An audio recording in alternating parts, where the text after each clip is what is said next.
નમો અરિહંતાણં નમો સિદ્ધાણં નમો આયર્યાણં નમો ઉજ્જયાણં નમો લોયે સૌસાહુનાં અસપંચનમોકારો સર્વપાવપનાશનો મંગલાણં ચ સૌવર્તે પરમં મંગલમ અજ્ઞાનતિમિરંધાના જ્ઞાનાંજનશલાકયા ચક્ષુન્મીલિतं येन તસ્મૈ શ્રીગુરવે નમઃ મુખાદિવ્યાકુક્ષિરત્નં શબ્દજિતવર્યાત્મજં શ્રીરાજચંદ્રયહું વંદે તત્વલોચનદાયકં પ્રભુતત્વલોચનદાયકં.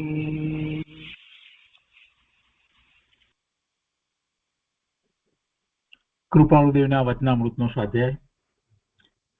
એમાં આપણે 20મા વર્ષની અંદર બોલ આંક 21ની અંદર વચનામૃત છે તે કરી રહ્યા છે અને એમાં વચનામૃતનો 93મો બોલ સુધી સ્વાધ્યાય કર્યો છે. આજે આગળ લઈએ છીએ 94મા બોલથી. પુસ્તકમાં પાના નંબર 158. કૃપાળુદેવ લખે છે કે અભિનિવેશ જેવું એકે પાખંડ નથી. અહીંયા અભિનિવેશનો અર્થ આપણે ગઈ વખતે વાત કરી એ પ્રમાણે લેવાનો છે. અહીંયા તો આખી વાતને અભિનિવેશ તરીકે એમ લેવામાં આવી છે કે દુરાગ્રહ છે, એમાં એવો ભાવ છે શરીર મારું છે કે અસતનો આગ્રહ છે, એ બધાને અભિનિવેશ તરીકે આપણે લઈએ તો ખ્યાલ આવે છે કે એ પાખંડ છે. એટલે એમાં ધર્મ માટે પણ એમ જ હોય ને કે જ્યાં ધર્મ નથી ત્યાં ધર્મ માનવામાં આવે, એ બધું અભિનિવેશમાં ગણીએ તો એને પાખંડ કહ્યું છે. ધર્મ ન હોય એને ધર્મ માનવામાં આવે, જે માન્યતા જે છે એ ધર્મની ન હોય, અધર્મની હોય, એને ધર્મ માનવામાં આવે તો એ પાખંડ કહેવાય. પણ એના કરતા વધારે પાખંડ તો ત્યારે કહેવાય કે ધર્મ નથી એ પોતે જાણે છે અને છતાંય બીજાને એવો ઉપદેશ આપે, પોતાને કાંઈક બીજો લાભ લેવો છે, લૌકિક લાભ, એટલા માટે થઈ અને જાણી બુજી અને સમજી અને બીજાઓને ધર્મના નામે કંઈક બીજી વાતમાં ચડાવે છે, એ પાખંડી છે. અને એનો જે મત ને જે બધી વાત, જે બધું પાખંડ છે. પાખંડ શબ્દનો તો સામાન્ય રીતે એવો જ પ્રયોગ કરવામાં આવે છે. તો અહીંયા કહે છે કે જે જીવને એવી વિપરીત માન્યતા છે, ખોટી શ્રદ્ધા છે, એવો વિપરીત અભિનિવેશ જે વર્તી રહ્યો છે, તો એ બધું જે છે તે પાખંડ છે. અને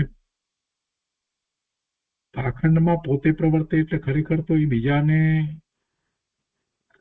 કંઈક પોતાના લાભને માટે એ પ્રવર્તાવે છે અને પોતે સુખી થાય છે, એવી કોઈ વાત નથી. કેમ કે પોતે જયારે પાખંડમાં જ રહ્યો છે, ઊંધો મત પ્રવર્તાવી રહ્યો છે, તો એ પોતે ક્યાંથી સાચા મતમાં પ્રવર્તવાનો હતો? એને સાચો મત એટલે સાચો ધર્મ જે છે એની એને પ્રાપ્તિ થાય જ નહીં. પોતે ખોટા મતની પ્રભાવના જાણી જોઈ અને કરતો હોય તો સાચો મત, સાચો ધર્મ એને ક્યાંથી હોય? સાચો ધર્મ હોય તો પછી સાચા ધર્મ પ્રમાણે તો એ પાખંડીપણું એને હોય નહીં. એટલે એને પાખંડ કહ્યું. વિપરીત અભિનિવેશ, મિથ્યાત્વનો બોધ વગેરે બધું પાખંડમાં ગયું. એ પછી 95મો બોલ છે કે આ કાળમાં આટલું વધ્યું. શું વધ્યું? કે છે કે જાજા મત જાજા તત્વજ્ઞાનીઓ, જાજી માયા અને જાજો પરિગ્રહ વિશેષ. આટલું વધ્યું આ કાળમાં. એટલે પંચમ કાળની અપેક્ષાથી વાત કરી છે. ભગવાનના વખતમાં આ બધું નહોતું, જાજા મત નહીં. અને અહીંયા જાજા તત્વજ્ઞાનીઓ એટલે બીજા અન્ય મતની અંદર બધા પોતપોતાને તત્વજ્ઞાની માને છે ને, એ અપેક્ષાથી વાત છે. જૈનમાં તો એક જ પ્રકારે તત્વજ્ઞાન છે. જૈન મતની અંદર તો એક જ પ્રકારે તત્વજ્ઞાન છે, અને એ તો અનાદિથી એક સરખું ચાલ્યું આવે છે. જૈન મતમાં કાંઈ જુદું હોતું જ નથી. ઋષભદેવ ભગવાનના વખતમાં આ જ જૈન ધર્મ હતો, અને મહાવીર સ્વામી ભગવાનના વખતમાં એ જ જૈન ધર્મ રહ્યો, અને અનંતકાળથી એમ જ જૈનનું સ્વરૂપ છે. જે પોતાના કસાય ભાવને, ઇન્દ્રિયના વિષયોને, રાગ દ્વેષને બધાને જીતી લે છે, અને સ્વભાવ ભાવે પરિણમી જાય છે, અને સ્વભાવ ભાવે સ્થિર થઈ જાય છે, તો એ બધું અનાદિથી ચાલ્યું આવે છે. અને એવા તીર્થંકર ભગવાન દ્વારા એ માર્ગની પરોપણા પણ ચાલી આવે છે. એટલે તત્વજ્ઞાનમાં જૈન મતની અંદર અનેક પ્રકારે તત્વજ્ઞાનીઓ એમ નથી કેવું. જાજા તત્વજ્ઞાનીઓ એટલે આ બધા અન્ય મતની અંદર પોતપોતાની મતી કલ્પનાએ પોતાને તત્વજ્ઞાની માને છે એવા. વળી જાજી માયા, માયાચારે ઘણો વધી ગયો છે. સરળતા ઓછી, સ્પષ્ટ જેમ છે તેમ કેવું એવું જોવા નથી મળતું. બધું જેમ પેલું હાથીના ચાવવાના દાંત જુદા અને દેખાડવાના દાંત જુદા, એવું ઘણા ખરા લોકોને એમ જ છે કે બહારમાં વર્તન જુદું હોય ને અંદરમાં કાંઈક માનતો હોય, એવી માયા. હવે આવી માયામાં જે પડ્યો છે એ ધર્મ તો ક્યાંથી પામવાનો હતો? અને જાજા મત, અને એક પ્રકારના મત, અને એમાં પાછળ એવા દરેક મતની અંદર એવા તત્વજ્ઞાની, અને પછી પાછા એ જાજી માયા, તો એમાં એ ધર્મ શું પામે? અને છેલ્લી વાત પાછી લીધી છે કે જાજો પરિગ્રહ વિશેષ. જેની જરૂર નથી એવી કેટલી બધી વસ્તુઓ રાખીને બેઠો છે, ભોગવવાનો વિકલ્પ છે, અને વધારે ને વધારે નવી વસ્તુઓ ભેગી કરવી છે. એમાં એને સુખની બુદ્ધિ છે, એ પરિગ્રહ વિશે. એટલે આ કાળમાં આ બધું વધ્યું છે, ધર્મ તો કાંઈ વધ્યો નથી. હવે કે છે 96મા બોલમાં કે તત્વ અભિલાષાથી મને પૂછો તો હું તમને નિરાગી ધર્મ બોધી શકું ખરો. તત્વ અભિલાષાથી મને પૂછો તો હું તમને નિરાગી ધર્મ બોધી શકું ખરો. પણ તમે વિરોધ કરવા માટે જૈન દર્શનનો કે બીજા સત્ય માન્યતાનો, એને માટે તમે મને દલીલ કરવા આવ્યા હોય તો મારે તમારી સાથે કાંઈ વાત કરવી નથી. ખરેખર તમને ધર્મની બુદ્ધિ છે, તમને એવી અભિલાષા છે કે તત્વની વાતને સમજવી. કેમ કે ઉમા સ્વાતીજી ભગવાને કહ્યું ને, સમ્યક દર્શન જ્ઞાન ચારિત્રાણી મોક્ષ માર્ગ, અને સમ્યક દર્શનની વ્યાખ્યામાં તત્વા શ્રદ્ધાનમ સમ્યક દર્શનમ. તો એવું તત્વ જેની શ્રદ્ધા સાચી સમ્યક કેવી રીતે થાય, તો એવી જેની અંદરમાં રુચિ થઈ છે એ તત્વ અભિલાષી છે. તો એવા તત્વ અભિલાષીને માટે કહે છે કે એ આવે અને મને પૂછે તો હું નિરાગી ધર્મ બોધી શકું ખરો, નિરાગી રાગ રહિત ધર્મ બોધી શકું ખરો.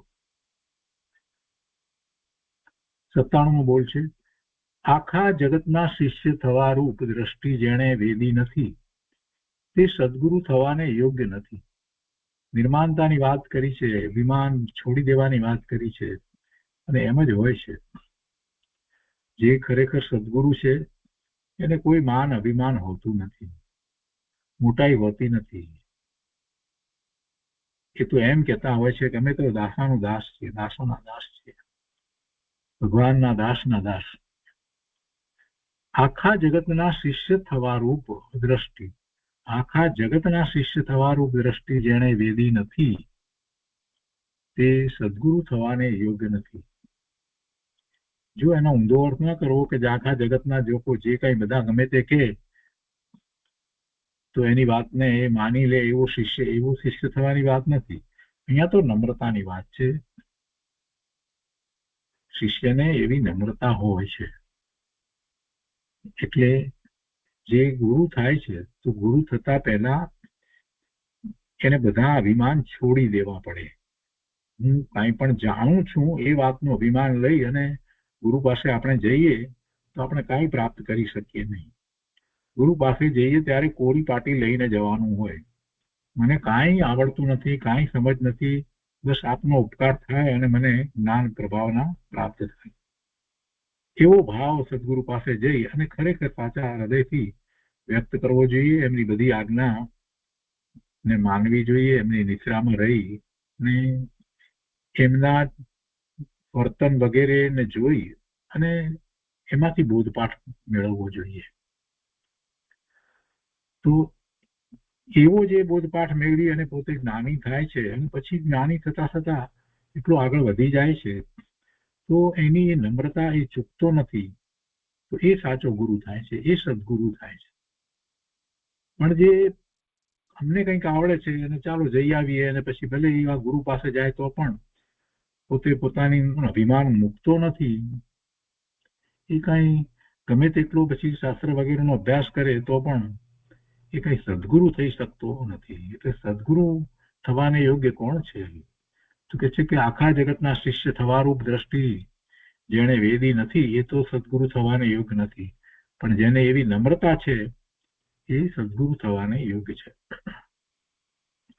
98મું, કોઈ પણ શુદ્ધાશુદ્ધ ધર્મ કરણી કરતો હોય તો તેને કરવા દો.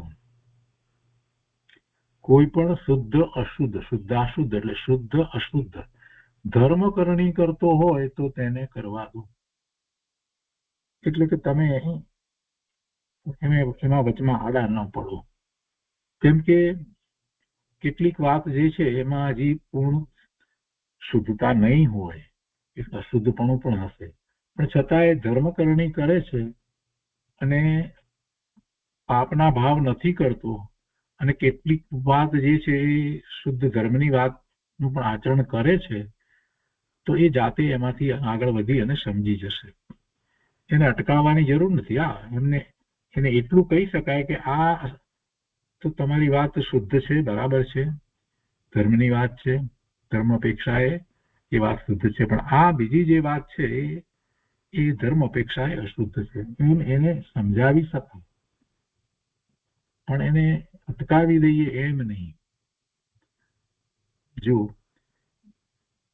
આપણે જાણીએ છીએ કે બાહ્ય તપ જે છે એ તપ સાથે જો શુભભાવ હોય તો પુણ્યનો બંધ પડે અને એની સાથે અભિમાન હોય તો પાપનો બંધ પડે.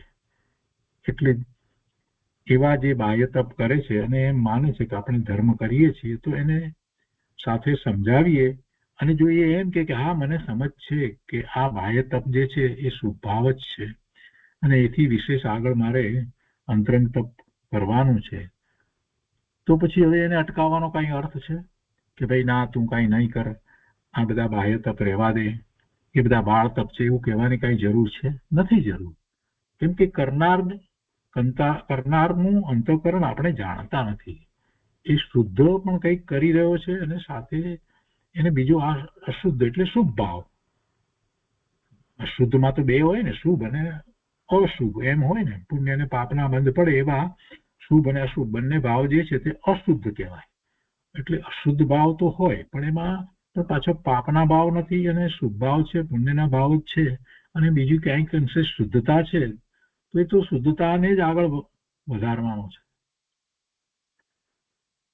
એ પછી 99મું બોલ છે, આત્માનો ધર્મ આત્મામાં જ છે, બહાર નથી, બીજે ક્યાંય નથી, પરમાં નથી. આત્માનો ધર્મ બહારમાં નથી, શાસ્ત્રમાં પણ નથી. આત્માનો ધર્મ આત્માને વિશે જ છે, પણ એની સમજ શાસ્ત્રમાં છે. આત્માના ધર્મની સમજ જીનવાણીમાં છે. આત્માના ધર્મની સમજ એ દિવ્ય ધ્વનિમાં પ્રગટ થાય છે. કેમ કે એ સમજ હશે તો એ આત્માના ધર્મને અને બીજા અન્યને જુદું પાડી શકશે. નહીતર બધું ધર્મ ધર્મ જ સમજશે. બધી વસ્તુમાં ધર્મ. અરે કેટલાય લોકો અત્યારે વર્તમાનમાં પાછા લઈને બેસી ગયા છે. વાણિયા જૈન પોતાને જૈન કહેવાય, પછી એમ કે માનવ ધર્મ એ સાચો ધર્મ છે. બસ માનવ ધર્મની વાત લઈને બેઠા છે. માણસ તો સારું. અરે બે ચાર સદાચારની વાત થઈ એ બાણીમાં, અને એમાંય પાછું માન કથાય તો પોષવું છે. કંઈક સેવા નાનકડી કંઈક કરતો હોય ને બસ એમ બીજાને ઉપયોગી થાય. કંઈક કોઈકને દવા વગેરે કંઈક ઔષધ વગેરે કંઈક અપાવતો હોય ને કોઈકને ગરીબોને કંઈક મદદ કરતો હોય તો કે આ બસ માનવ ધર્મ એ જ ઉત્તમ ધર્મ છે, બીજા બધા ધર્મ ખોટા છે. આવી વાત કરવા વાળા કેટલાય છે, જૈનો છે, પણ આવી વાતો કરે છે. માનવ ધર્મ. અરે ભાઈ, માનવ ધર્મને સમજતા પહેલા જરા શાસ્ત્રનો અભ્યાસ તો કર પ્રભુ. આ જીનવાણી જે છે એ પ્રભુની દિવ્ય ધ્વનિ આમ નામ ખરી નથી. ઓમકાર ધ્વનિ જયારે ખરી છે તો સામે એવા પાત્ર, યોગ્ય પાત્ર હતા ત્યારે એ ઓમકાર ધ્વનિ ખરી છે. એટલે ગણધર ભગવાન જેવા સામે હતા, ચાર જ્ઞાનના ધણી ગણધર ભગવાન હતા, એવા આચાર્ય ભગવાન હતા, ત્યારે એ વાણી ખરી છે. અને એમાંથી આ રચના થઈ છે જીનવાણી, એમાંથી આપણને શાસ્ત્ર રૂપે પ્રાપ્ત થઈ છે. એનો ખૂબ અભ્યાસ કરતો ખરો. 5-7 વર્ષ જરા અભ્યાસ તો કર, પછી તને ખબર પડે કે શું ધર્મ કહેવાય, આત્માનો ધર્મ શું છે, આત્મા શું છે, એની વાત ખબર પડે. આમ નામ ચલાવે જાય માનવ ધર્મના આ તેને. અરે ભાઈ, એક દ્રવ્ય બીજા દ્રવ્યના પરિણામ કરી શકતું નથી, અને જે દ્રવ્યનું જે પરિણામ થવા યોગ્ય છે તે થઈ રહ્યું છે, એમાં તું શું કરે છે? ખોટા અભિમાન કરવાનું રહેવા દે. અને તને આત્માની રુચિ નથી થઈ, આત્માનું લક્ષ્ય નથી થયું, આત્માનું સામર્થ્ય જાણ્યું નથી, અને તું બધા અન્ય પ્રકારના ધર્મની વાત કરે છે. બહુ ચાલ્યું છે હમણાં તો બધું, ઘણું બધું માનવ ધર્મ ને સેવા ને આ ને તે ને બધું. અરે જૈન કે એક સાધુઓનો એક આખો સાધ્વીજીઓ છે વધારે તો એનો સંપ્રદાય એવો ચાલી રહ્યો છે કે એ લોકો સેવા કરે છે. મને તો આશ્ચર્ય થાય, કરે છે દીક્ષા લીધી અને આત્માના કલ્યાણ અર્થે કાર્ય કરવાને બદલે આ નેત્રયજ્ઞ વગેરે આ તે બધી સેવાઓમાં લાગી ગયા છે. એમ એ સેવા કરવી, એની શું સેવા, કોણ કરે? શાસ્ત્રનો અભ્યાસ કરે તો ખબર પડે ને. નકામાના અભિમાન છોડી અને પોતાના સ્વરૂપમાં એકાગ્રતાનો પુરુષાર્થ કરશે તો જગતના કાર્યો જે થવા યોગ્ય છે તે થઈને જ રહેશે. એના કરવાથી થાય ને ન કરવાથી ન થાય એવી કોઈ વાત જ નથી. આખો એવો સંપ્રદાય નીકળ્યો છે હમણાંથી. બધા નેત્રયજ્ઞ ના અંતે એમાં જ બધા એ સાધ્વીજીઓ છે, બધા એ જ કાર્ય કરી રહ્યા છે. ભગવાન તો પછી આ ભગવાનની વાણી, આ જીનવાણી, એનું કઈ મહત્વ ખરું કે નહીં? એમને એમ નીકળી છે? અરે આચાર્ય ભગવાનની વાણી પણ વ્યર્થ નથી નીકળતી, વ્યર્થ જતી નથી. આચાર્ય ભગવાનની વાણી પણ કઈ એમને એમ નીકળતી નથી. તો પછી આ દિવ્ય ધ્વનિ, ઓમકાર ધ્વનિ, જેમાંથી ગણધર ભગવાને રચના કરી, એ આપણે માટે આટલું બધું જે થયું એ એમને એમ નથી થયું. એ પરમ સત્ય છે. અને પરમ સત્યને વાંચ્યા, વિચાર્યા, સમજ્યા વિના, 5-10 વર્ષ એમાં ગાળ્યા વિના તમે આમ બસ પોતાની મતિ કલ્પનાએ જાત જાતના ધર્મ ઉભા કરી દો અને પાછા જઈને કેવડાવો, આ કઈ જાતની વાત છે? ક્રિશ્ચિયાનિટીમાંથી એ લોકો એવી રીતે શીખ્યા. પેલા ક્રિશ્ચિયન જે હોય છે ને, ફાધર ને બ્રધર ને મધર ને સિસ્ટર ને, આ બધા એ લોકો એમ કે સ્કૂલમાં ભણાવતા હોય કે અથવા તો કંઈક કામ કરતા હોય હોસ્પિટલ વગેરેની અંદર, હા તો બસ એમ કે આપણે પણ એમ. અરે પણ એ ક્યાં અને જૈન ધર્મ ક્યાં?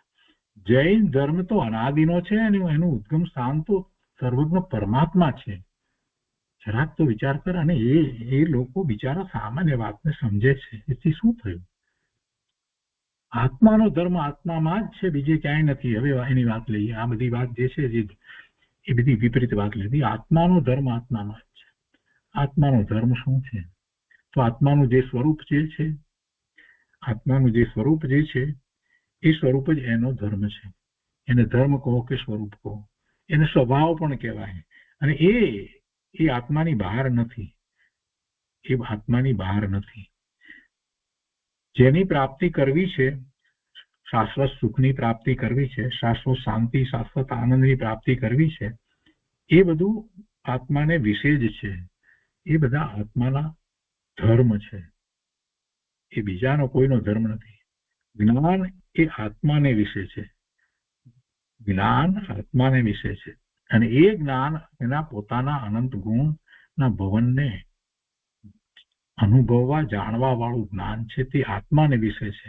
અને એવું જ્ઞાન બહારમાં ક્યાંય નથી. માહિતી છે પણ જ્ઞાન નથી. જ્ઞાન અને માહિતીમાં કેટલો મોટો ફેર.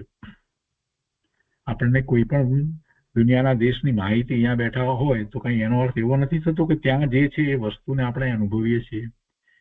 માહિતી માહિતી છે. વસ્તુ કેવી છે એનો સાચો ખ્યાલ તો જેવી વસ્તુ જે રીતે એ ખ્યાલમાં આવે એ રીતે ખ્યાલમાં લેવાય તો થાય. આત્મા જે છે કેવી રીતે ખ્યાલમાં આવે? અનુભૂતિ દ્વારા ખ્યાલમાં આવે. તો એની અનુભૂતિ કરીએ ત્યારે ખ્યાલમાં આવે. એટલે એવી અનુભૂતિનો ધર્મ, એવી અનુભૂતિની સમજ, એવી અનુભૂતિની માહિતી, એ બધું આપણને શાસ્ત્રમાંથી પ્રાપ્ત થાય. કેવી રીતે પુરુષાર્થ કરવો હોય, છેવટે કરવું પડે ક્યાં? તો આત્માને વિશે જ કરવું પડે. આત્માનો ધર્મ આત્મામાં જ છે, બહારમાં ક્યાંય ધર્મ નથી. તો પછી આ મૂર્તિ પૂજા અને મંદિર બનાવવા આ બધું શું? બધું વ્યર્થ છે. એ એક પાસું છે. જીવને અનાદિથી મિથ્યાત્વ છે અને વારે વારે એ ભૂલી જાય છે. અનાદિના એના એવા સંસ્કાર ચાલ્યા આવે છે એટલે વારે વારે ભૂલી જાય છે.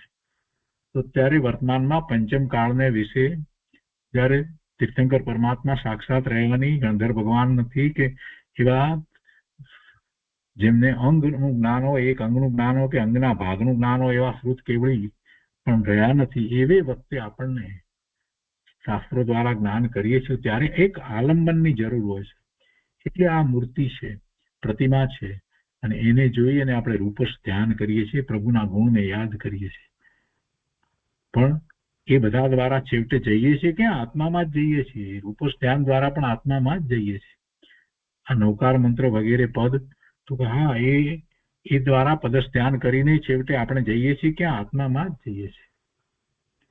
બધી વસ્તુ છેવટે જેને માટે છે તે તો પોતાનું સ્વરૂપ છે, એની પ્રાપ્તિ છે. અને એટલે જ આત્માનો ધર્મ આત્મામાં જ છે, બીજે બહાર ક્યાંય નથી.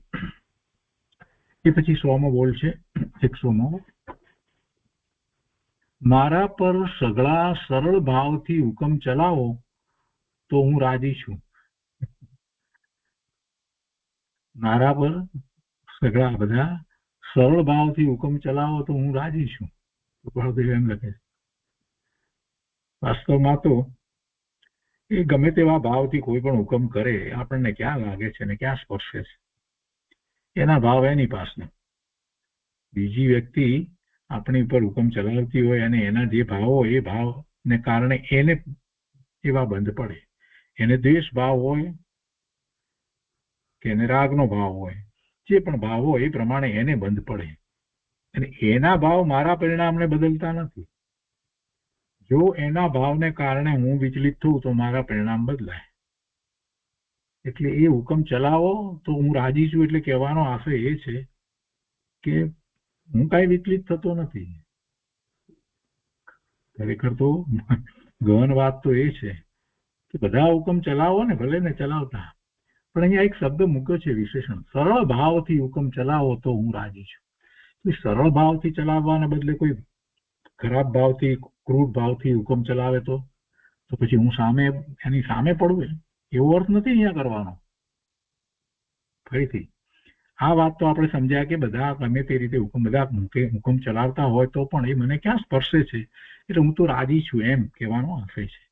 મને કાંઈ, હું એનાથી વિચલિત થતો નથી. પણ એમાં આ શબ્દ એક વિશેષણ મૂક્યું ને કે બધા સરળ ભાવથી હુકમ ચલાવો તો હું રાજી છું. તો સરળ ભાવને બદલે ધારો કે કોઈ એવા તીખા ભાવથી, ક્રૂર ભાવથી, એવા ભાવથી હુકમ ચલાવે તો પછી હું રાજી ન હોઉં એમ કહેવાનો આશય હશે? નથી એવું કહેવાનો આશય. સમજવાનું છે અહીંયા. સરળ ભાવથી હુકમ ચલાવવા પાછળ કહેવાનો આશય એ છે કે બધા જે છે એ સરળ ભાવે જ રહો. કોઈ ખરાબ ભાવે થાવ નહીં, ક્રૂર ભાવે થાવ નહીં, એવા દ્વેષના ભાવે થાવ નહીં, એમ કહેવાનો આશય છે. સરળ ભાવ રાખો. બધા સરળ ભાવથી હુકમ ચલાવો. એટલે તમે સરળ ભાવે જે કંઈ કહેશો બધું કહે છો તો મને કોઈ વાંધો નથી ને તમને પણ કંઈ વાંધો નથી. પણ તમે ક્રૂર ભાવથી કરશો તો મને તો કંઈ વાંધો આવવાનો નથી. હું તો મારામાં જ રહ્યો છું. પણ તમારા એ ભાવને કારણે તમારા પરિણામ બગડશે. એટલે સરળ ભાવથી હુકમ ચલાવો એ પેલાને માટે છે, જે હુકમ ચલાવે એને માટે વાત કરી છે કે ભાઈ એટલી સરળતા રાખીને તું કે મને કહીશ તો મને કાંઈ વાંધો નથી. કેમ કે જો તું એવા તીખા ભાવથી, ક્રૂર ભાવથી, દ્વેષ ભાવથી, ક્રોધના ભાવથી જો કાંઈ પણ કહીશ, તને કેટલો પાપનો બંધ પડશે. એટલે તું શાંત પડી જા અને સરળ ભાવથી તારે જે કહેવું એ કે. કહેવાનો આશય આવો છે. પેલાના પરિણામ ન બગડે એની પણ સાથે રાખી છે. મારા પરિણામ તો બદલવાના નથી. કેમ કે હું તો આ વર્તમાન પર્યાયથી જુદો ભગવાન આત્મા શુદ્ધ પવિત્ર પૂર્ણ છું અને એને કાંઈ બીજું સ્પર્શતું જ નથી. પણ તારા પરિણામ પણ ન બગડે. કેટલી સરસ રીતે વાત મૂકી છે. એના પછી 101 છે, હું સંસારથી લેશ પણ રાગયુક્ત સંયુક્ત નથી, છતાં તેને જ ભોગવું છું, કાંઈ મેં ત્યાગ્યું નથી. 2-3 વાત આમાંથી નીકળે છે. બહુ સરસ વાત છે. હું સંસારથી લેશ પણ રાગ સંયુક્ત નથી. આ સંસાર પોતાના, આજે જે સંસારની વાત તો આવી ને, સંસાર ભાવનાની વાત શરૂ થઈ છે ને આપણે સ્વામી કાર્તિકેયન પ્રેક્ષાની અંદર. તો સંસારથી કહેવામાં આવ્યો, એને કહેવામાં આવ્યો ને કે મિથ્યાત્વ અને કસાય સહિત એ દેહ બદલે છે, એક દેહથી બીજા દેહમાં જાય છે, એનો સંસાર એમ કહેવામાં આવ્યું ને, ત્યાં એ રીતે વ્યાખ્યા લીધી છે ને. તો મિથ્યાત્વ અને કસાય સહિત એ એનો સંસાર છે. મિથ્યાત્વ અને કસાય સહિતનું એનું ભ્રમણ થઈ રહ્યું છે. એના સહિત જે છે એ સંસાર છે. તો કે છે કે હું સંસારથી લેશ પણ રાગ સંયુક્ત નથી. એટલે મને સંસાર પ્રત્યે કોઈ રાગ નથી.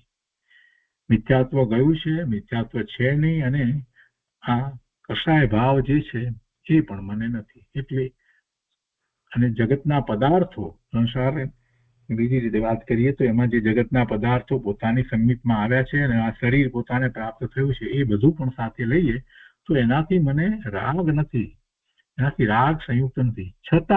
છતાં તેને જ ભોગવું છું.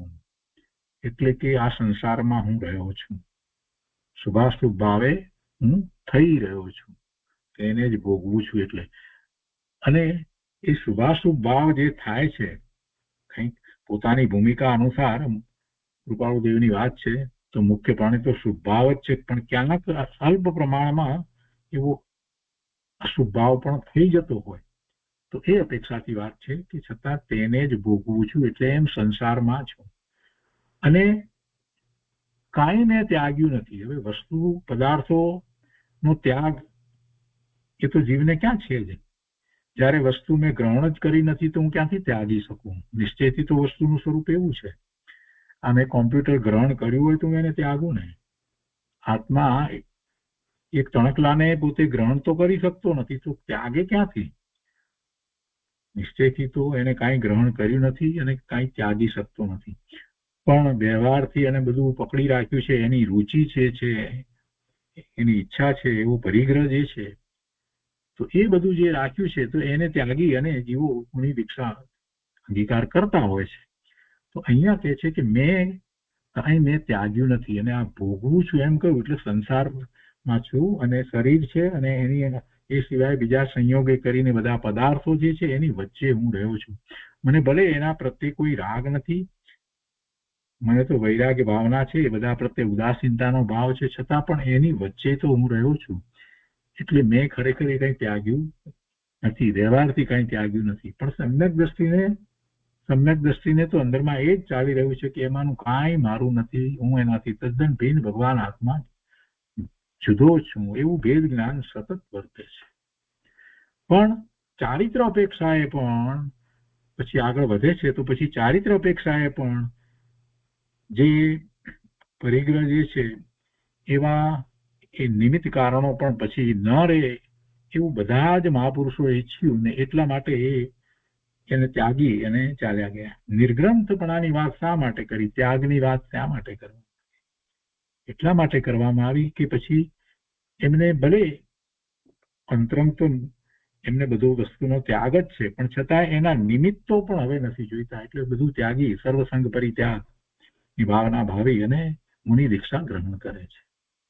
એટલે અહીંયા પણ કૃપાળુદેવના અંતરમાં જો ને કેટલી નાની ઉંમરથી વાત પડી છે. એટલે કે છે કે કાંઈ મેં ત્યાગ્યું નથી, વ્યવહારની અપેક્ષાથી વાત છે, કાંઈ ત્યાગ્યું નથી, અને કેટલાક અંશે પોતાને એવા શુભભાવ પણ થઈ રહ્યા છે. પછી 102 બોલ છે, નિર્વિકારી દશાથી મને એકલો રહેવા દો, નિર્વિકારી દશાથી મને એકલો રહેવા દો, વિકાર રહિત દશાથી મને એકલો રહેવા દો. એવી દશા તો પોતાની છે, અને એવી દશામાં પોતે વધારે એકાગ્રતા કરી પુરુષાર્થ એવો ઉપાડી અને વધારે સ્વરૂપમાં વારંવાર અનુભૂતિ કરવા ઈચ્છે છે. એટલે કાંઈ બીજું ગમતું નથી. સંયોગો બીજા બધા જે છે, સંયોગી પદાર્થો જે છે, અને બીજાઓ બધા એમની આસપાસમાં જે બધા જે છે, એ બધા તરફ કોઈ લક્ષ જાય નહીં, અને એની કોઈ ઉપાધિ ચિંતા પણ મનમાં ઉઠે નહીં, અને ફક્ત પોતાના સ્વરૂપની જ એક આરાધના થઈ શકે એવું એકલાપણું એમને જોઈએ છે. વિકાર તો છે નહીં, કોઈ વિકાર હવે થતા નથી, પણ બધાની વચ્ચે આ રીતે જ્યારે ગૃહસ્થ અવસ્થામાં રહે છે ત્યારે અનેક પ્રકારની વાતો આવે છે, ને એમાં ક્યાંક કોઈક રીતે એ બીજી વાત અન્ય આવે કે જેને કારણે એમનો સમય જે છે એ બહારમાં રહી જાય, બહારમાં જ વ્યતીત થઈ જાય. એ એમને જોઈતું નથી. માત્ર પોતાના સ્વરૂપની જ આરાધના જોઈએ છે. એટલે એકલું રહેવું છે, એટલે એકાંતમાં રહેવું છે, એકલા રહેવું છે. નિર્વિકારી દશાથી મને એકલો રહેવા દો. કેમ કે વિકારી દશા જ્યાં સુધી છે ત્યાં સુધી તો જીવને માટે એકલા રહેવું ઠીક નથી. જ્યાં સુધી એને બધી અનેક પ્રકારે વિકાર થતા હોય ત્યારે તો એને ધર્મમય વાતાવરણમાં અને એવા સત્સંગમાં ધાર્મિક પુરુષોની સાથે બધાની સાથે એને રહેવું જોઈએ. પણ એમને તો આ પ્રશ્ન નથી, એટલે વિકાર હવે એવા ઉત્પન્ન થતા નથી. એવી દશા છે તો પછી એને વધારે ને વધારે આગળ વધારવા માટે, શુદ્ધિની વિશેષ વૃદ્ધિ કરવા માટે એકાંત અને એકલાપણું ઈચ્છે છે. અને એવું ઈચ્છવું, આમાંથી આપણે ઉપદેશ લેવાનો છે. એ પછી 103 બોલ છે, મહાવીરે જે જ્ઞાનથી આ જગતને જોયું છે તે જ્ઞાન સર્વ આત્મામાં છે, પણ આવિર્ભાવ કરવું જોઈએ. વર્તમાન મહાવીર સ્વામી ભગવાન કેવળ જ્ઞાન થયા પછી સર્વજ્ઞ થયા છે. ઉપયોગ તો સ્વરૂપને વિશે સ્થિર છે, જ્ઞેય માત્રને એ જાણે છે, તો કઈ ઉપયોગ એ તરફ જતો નથી. જગતને જોયું છે એટલે જગત આખાના બધા જ પદાર્થોની ત્રણેય કાળની પર્યાયને સર્વજ્ઞ પરમાત્મા વર્તમાન ભગવાન મહાવીર સ્વામી જાણે છે. તો જાણે છે તો ઉપયોગ એ તરફ જાય છે એવો કોઈ કહેવાનો અર્થ નથી, અને એમણે એ રીતે જોયું છે, જોઈ રહ્યા છે એવો પણ કહેવાનો અર્થ નથી. જ્યારે વિચરતા હતા ત્યારે પણ જગત જેવું છે તેવું જોયું છે. અહીંયા જગતને જેવું છે તેવું જોયું છે એમ કહેવાનો આશય છે. જેવું છે એટલે કેવું છે, એ બદલાય છે, પર્યાય પલટાય છે. એ 6 દ્રવ્ય છે, એ 6 દ્રવ્ય પર્યાયથી પલટાય છે, અને દ્રવ્યથી દરેક દ્રવ્ય શાશ્વત રહે છે. અને જીવોના પરિણામો પણ એ રીતે થઈ રહ્યા છે. એવું જગતનું સ્વરૂપ છે. એવું સ્વરૂપ જગતનું ભગવાનના જ્ઞાનમાં આવ્યું છે. અને એમાં મુખ્ય વાત જો કાંઈ હોય તો 6 દ્રવ્યમાં એક જીવ દ્રવ્યની વાત જે છે કે એ જીવ દ્રવ્ય અપેક્ષાએ પરમ શુદ્ધ હોવા છતાં પણ પર્યાય અપેક્ષાએ એ સંસાર અવસ્થામાં છે ત્યાં સુધી એને મલિનતા છે. અને જ્યારે એ સર્વ મલિનતા, કર્મરૂપ મલિનતાથી રહિત થઈ જાય છે તો એ સિદ્ધત્વને પ્રાપ્ત કરે છે. તો સિદ્ધ દશા એ પણ ભગવાનના ખ્યાલમાં છે. ભગવાનને સર્વજ્ઞ છે તો જ્ઞેય માત્રને જાણે છે, તે સિદ્ધ ભગવાનને પણ ભગવાન તો જાણે છે, મહાવીર સ્વામી ભગવાન તો જાણે છે. હવે આ જ્ઞાનની વાત છે, એટલે એવા જ્ઞાનનો વિચાર કરવાનો છે કે મહાવીર સ્વામી ભગવાને જે જ્ઞાનથી આ જગતને જોયું છે તે જ્ઞાન સર્વ આત્મામાં છે. ઉઘાડ નથી થયો. ઉઘાડ નથી થયો, પણ જ્ઞાન તો બધા આત્મામાં છે, અને એવું જ જ્ઞાન છે. જ્ઞાનનો ઉઘાડ ઓછો હોય, પણ જ્ઞાન તો એવું જ છે. જ્ઞાનની જાતમાં ફેર નથી, એનો ઉઘાડ નથી. એનો આવિર્ભાવ કરવો જોઈએ એટલે ઉઘાડ કરવો જોઈએ. એ તિરોભાવ છે. એ જ્ઞાન સર્વ આત્મામાં છે, પણ એ જ્ઞાનનો તિરોભાવ છે, ઢંકાયેલું છે. તો એનો આવિર્ભાવ કરવો જોઈએ, એને ઉઘાડ કરવો જોઈએ. વસ્તુ તો એવી ને એવી જ હોય, પણ એને ઢાંકી રાખવામાં આવી હોય, એનું લક્ષ્ય કરવામાં ના આવ્યું હોય, તો એનો લાભ આપણને પ્રાપ્ત ન થાય. જ્યાં સુધી એ ઢંકાયેલું પડ્યું છે ત્યાં સુધી લાભ નથી. એટલે એનો આવિર્ભાવ કરવો જોઈએ. તિરોભાવ છે તો આવિર્ભાવ કરવો જોઈએ. એમ કહી અને કૃપાળુદેવ આપણને એમ કહે છે કે તું સર્વજ્ઞ સ્વભાવી ભગવાન આત્મા છો, જ્ઞાન સ્વરૂપ છો, સર્વજ્ઞ, સર્વનું સર્વજ્ઞને જાણી શકે એવું તારું જ્ઞાન છે. આ તારું સામર્થ્ય બતાવ્યું, અને એવું સામર્થ્ય બતાવ્યું ત્યારે કેટલું જ્ઞાન છે કહેવા માટે ઉદાહરણ તરીકે શું લીધું? સર્વજ્ઞ પરમાત્મા વર્ધમાન મહાવીર સ્વામી ભગવાનનું જ્ઞાન લીધું.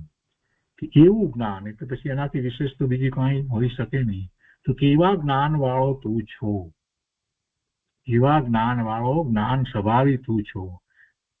અહીંયા સર્વ આત્મામાં છે એમ કહ્યું, પણ ભલે સર્વ આત્મામાં છે એ વાત બરાબર, પણ પહેલા પોતે તો પોતાનો નિર્ણય કરે, ત્યારે પછી બીજાનો નિર્ણય થશે ને. સર્વ આત્મામાં છે એમ નિર્ણય ક્યારે થાય છે? ત્યારે પોતાને સર્વજ્ઞતાનો નિર્ણય થાય છે કે ના, આ જે અંશ પ્રગટ્યો છે, સ્વાનુભૂતિનો અંશ પ્રગટ્યો છે, તેમાં અંશે અનંત ગુણનો અંશ પ્રગટ થયો છે.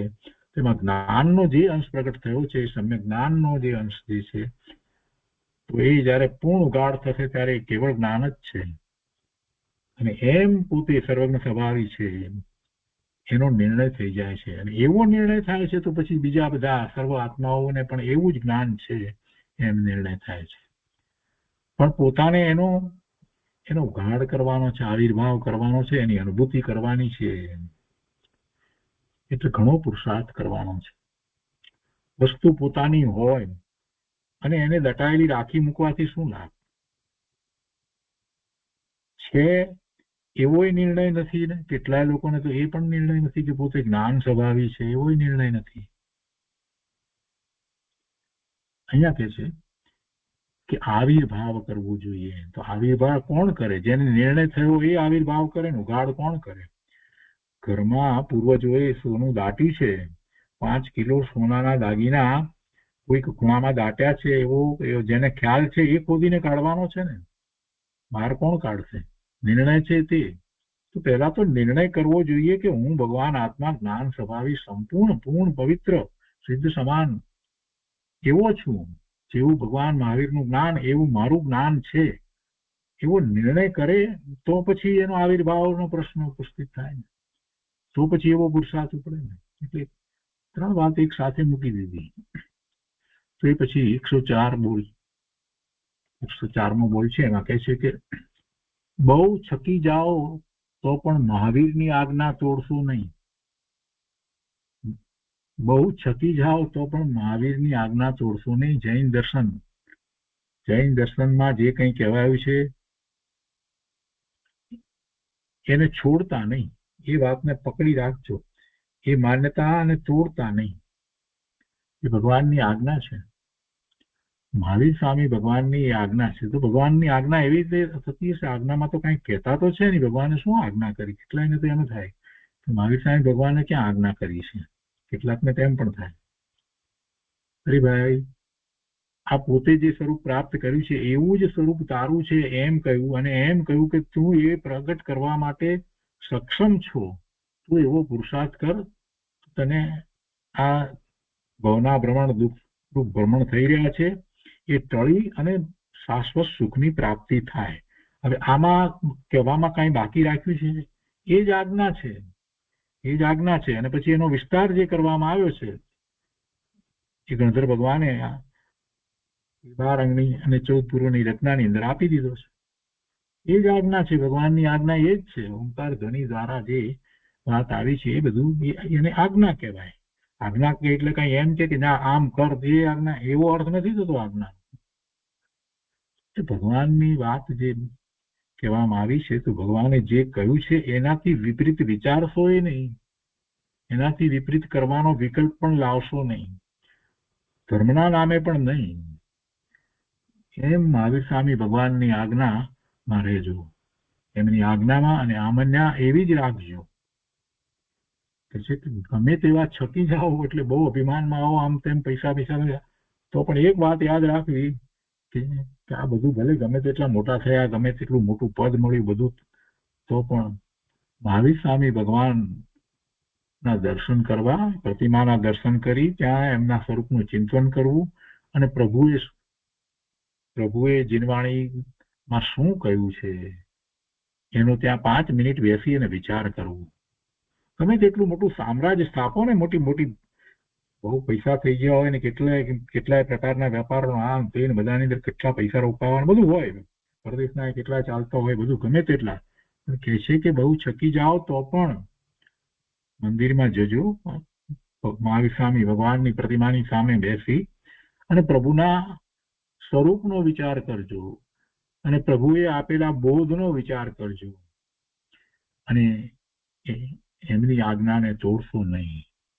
ગમે તેવી શંકા થાય તો પણ કૃપાળુ દેવ કહે છે કે મારી વતી વીરને નિશંક ગણજો, પ્રભુની વાતમાં કોઈ શંકા લાવશો નહીં. એમને જે પરમ સત્ય પ્રકાશ્યું છે એમ જ વસ્તુનું સ્વરૂપ છે, એમાં કોઈ શંકા લાવશો નહીં. ક્યારેય જ જીનવાણીમાં શંકા લાવવી નહીં.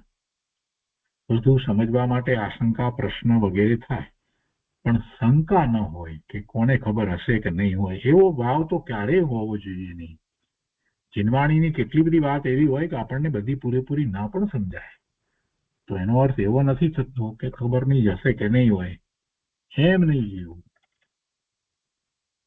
એટલે કૃપાળુદેવ એમ કે છે કે મારી વતી વીરને નિશંક ગણજો, પોતે ખાતરી આપે છે મારા વતી એટલું રાખજો. પછી 105મો બોલ છે કે પાર્શ્વનાથ સ્વામીનું ધ્યાન યોગીઓએ અવશ્ય સ્મરવું જોઈએ. પછી ની કર્યું છે એટલે એમાં નિશંક એવો અર્થ પણ થાય, ઘણા ની કરીને અર્થ ઘણી રીતે થાય, નિશ્ચયથી એમ પણ વિચાર કરી શકાય. તો કે એ નાગની છત્ર છાયા વેળા પાર્શ્વનાથ ઓર હતો, એમાં કોઈ બે મત નથી. એ નાગની છત્ર છાયા વેળાનો પાર્શ્વનાથ ઓર હતો એટલે શું? જો એને બે રીતે જુએ છે મોટા પંડિતજી. એમ કહે છે કે આપણે પાર્શ્વનાથ ભગવાનની પ્રતિમા બનાવીએ છીએ તો એમાં પાછળ દરેક વખતે આપણે એ નાગ ને રાખીએ છીએ, ધનેન્દ્રને, તો એવું શા માટે? આમ જોવા જઈએ તો એ તો સમય એવો હતો કે એ સાક્ષાત તીર્થંકર ભગવાન એમનું રક્ષણ બીજો જીવ કરે છે, ભલે વ્યવહારથી બધું, પણ તો એમ કે ઉપસર્ગ કરે છે તો એમાં એમને રક્ષણ આપે છે. તો કે એ કોઈ રક્ષણ આપે એવું ભગવાનને માટે, ને એ જ વાતને આપણે વારંવાર યાદ કરવા માટે પ્રતિમાની અંદર પણ પાછા એ જ રાખીએ છીએ, એવું શા માટે? એમણે એ રીતે એક વાત લીધી. એટલે ભગવાનની પ્રતિમા, પાર્શ્વનાથ ભગવાનની પ્રતિમા એ પાછળ એ ધનેન્દ્ર નાગ વિનાની પણ હોય છે, ઘણી જગ્યાએ હોય છે. અને હોય કે એ હોય શા માટે એવો વિચાર કરવો જોઈએ કે જ્યારે એમને બીજા રક્ષણ આપે એ વખતની સ્થિતિ શા માટે? એ તો થોડીક ક્ષણિક સ્થિતિ એ વખતની હતી ભગવાનને એવી રીતે રક્ષણ આપવાની. પણ અહીંયા કૃપાળુદેવે જે વાત લીધી છે એ બીજી રીતે લીધી છે. એમને તેમાં મહત્વ લીધું છે કે નાગની છત્ર છાયા વેળા પાર્શ્વનાથ ઓર હતો એટલે ઉલટું એમ કે કંઈક વિશિષ્ટ વાત બતાવવી છે. એમાં એમને તો એમ બતાવવું છે કે એ નાગ રૂપે ધનેન્દ્રને એવું રક્ષણ આપવાનું કેમ દેખાયું? તો કે છે કે એ વખતે ઉપસર્ગ થઈ રહ્યો હતો, પ્રભુની ઉપર ઉપસર્ગ થઈ રહ્યો હતો, પણ પ્રભુ તો પોતાના ધ્યાનમાં સ્થિર હતા. ઉપસર્ગ થાય છે ત્યારે પણ પ્રભુ તો પોતાના ધ્યાનમાં સ્થિર છે. જરાય ચલિત નથી થતા. એટલે કૃપાળુદેવે એ અપેક્ષાથી વાત લીધી છે કે એ પાર્શ્વનાથ ઓર હતો એમ કે છે. કેવો મોટો ઉપસર્ગ થાય છે તો પણ કે છે કે પ્રભુ એ વખતે કેવા સ્થિર હતા. એ રીતે કૃપાળુદેવે એ રીતે વાત લીધી છે. તો એવા પાર્શ્વનાથ ભગવાનનું જે ધ્યાન ઉપસર્ગ થાય છે તે વખતની વાત લીધી ને, તો કે એવું ધ્યાન, એના ઉપરથી દાખલો લઈ અને બધા જ એવું ધ્યાન કરે છે. કોણ કરે છે? એવા ધ્યાની યોગીઓ. પાર્શ્વનાથ સ્વામીનું ધ્યાન યોગીઓએ અવશ્ય સ્મરવું જોઈએ. એમના ધ્યાનનો વિચાર કરવો જોઈએ. પ્રભુનું ધ્યાન કેવું હતું, અને એવું ધ્યાન વિચારી અને આપણે એવા ધ્યાનનો પુરુષાર્થ કરવો, એ વાત અહીંયા તો બતાવી છે. પાર્શ્વનાથ ભગવાનનું ધ્યાન યોગીઓએ અવશ્ય સ્મરવું જોઈએ, એને સ્મરણમાં લેવું જોઈએ. આવું ધ્યાન ઉપસર્ગ થાય ત્યારે પણ.